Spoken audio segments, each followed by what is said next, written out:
So far, we've had actual murderers on the list. But what's worse, killing a person or killing an entire industry? Some people feel the man you voted the number 2 most despised did just that in the early 80s. And by putting him above guys like Gonzalez and Benoit, I suppose we have the answer to that question. The number 2 most despised man in wrestling, as voted by you, the fans, is Vincent Kennedy McMahon.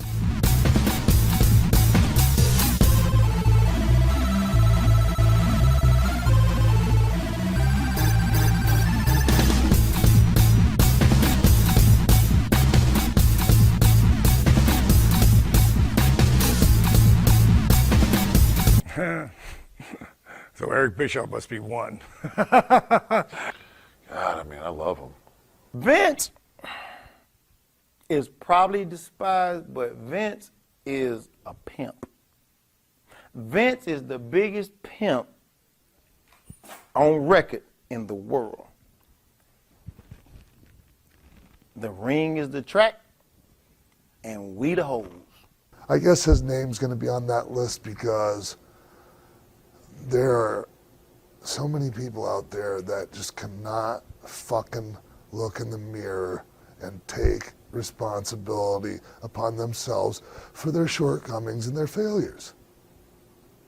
Whether it's Shane Douglas, and I love Shane as a person. He's like the emperor, you know, and he does what he wants and what he thinks. He listens to a lot of people's opinion, but he does whatever he wants. I mean, he's a billionaire, and people are going to despise him. It's like, do you really think he gives a shit? And I mean, he don't give a damn about nothing but his bank account. That's it. He don't care. He don't care because he know when John Cena die, he'll make another one.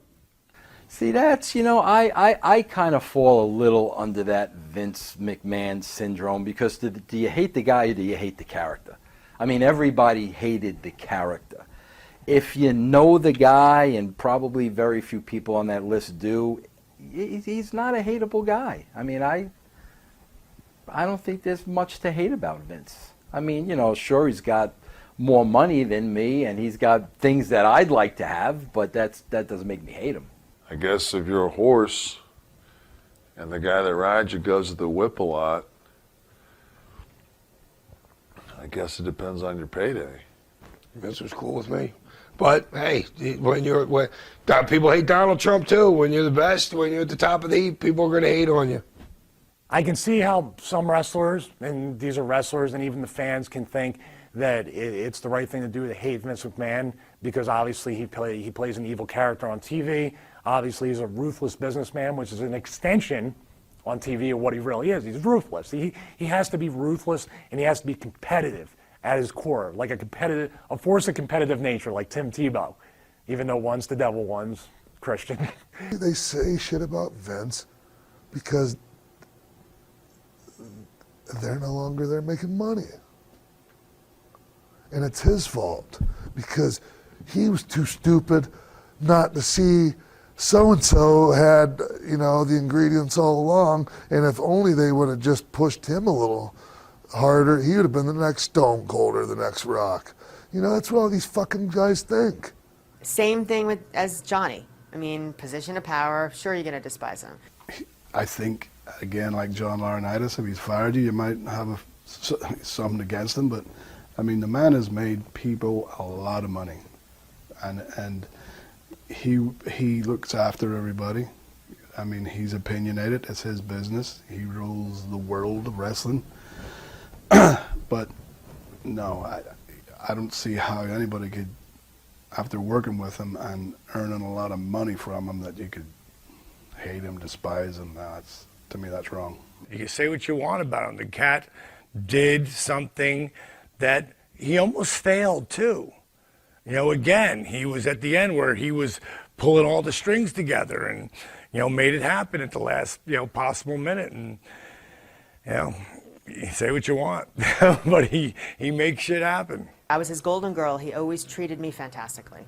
And every time I've gone back, I get the same respect from him. And he's the best boss I ever had, really is.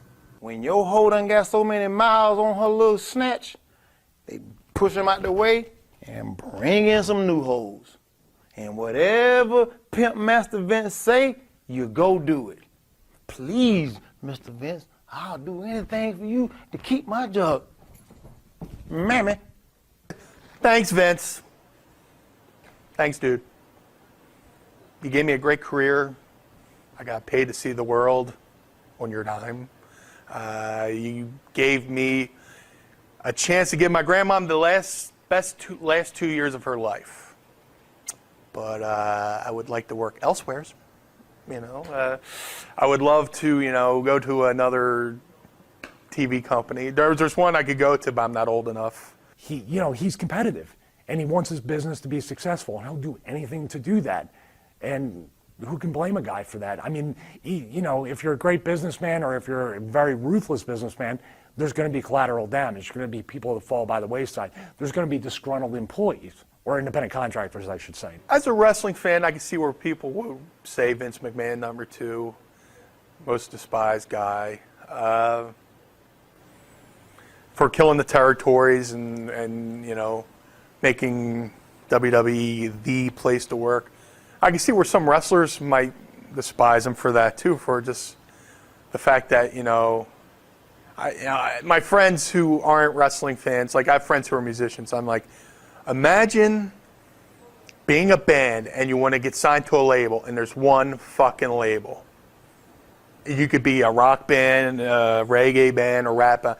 One fucking label. Okay, Vince McMahon being number 2, being despised, goes back to the days when he was trying to take the territories away. I don't think his father had a lot of knowledge, but I think his father had some knowledge that he was going to go ahead and do this plan, and little by little go into other territories and dominate those territories with his television. Back in the the 70s and 80s, there were so many territories. There was always some place for you to work. Like I used to say back in my early 20s that I wish I was born in 1962 instead of 1972, because I would have been able to hit all these territories. Portland and Texas and the Carolinas and Mid-South and you name it. Everywhere. And it's just, there was a whole LA scene. It's a shame that there aren't those kind of territories to work anymore, because that's really where you learned your trade. I got fired the first time from WWE. I was like, I could go back to ECW. Go back to the WCW. Now it's just like, I can go back to the Indies. I think a lot of those the territory owners put out of business, but that's just business. I mean, if you own a car shop, you're trying to put the other car shops out of business. That's just the way a cookie crumbles. With territories, you learned on the job. I mean, I was lucky enough to be, for my first company to be Smoky Mountain. That was like the last of the great territories. And I was never put in a wrestling school. I was never taken aside and taught before I went on camera. I learned on the job. Immediately, I was put in front of a camera and given promos to do. I had 12 promos to do my very first day of filming. And it was, I just rolled with it. People who know him from that era in the business despise him because of the way he did that. But this was his plan for domination. It was just the way things were going to happen. If it wasn't Vince McMahon, it was going to be someone else, because just the way television was restructuring. Vince took it all away. I was getting to that, if you give me a second. He may have destroyed the territory business, but what did he do for, making wrestling? Because the people who don't like wrestling, they're never, no matter what we do, they're never going to dig it. But the people who, love it and understand what we do, they made it he made it legit. He made it like, this is big business. For what he's given the business, I really don't see where he's done anything but made it mainstream.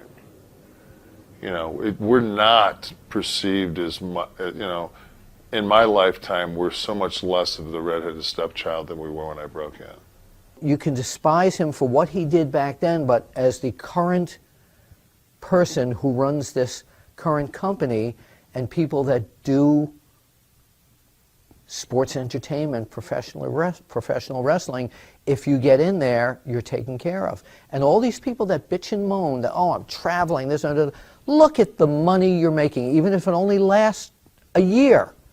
Look what happened. But he's also provided a great living for a lot of wrestlers throughout the years. The rehab program which my ex-girlfriend Daphne has partaken in many, many times. You know, a lot of people he has helped out.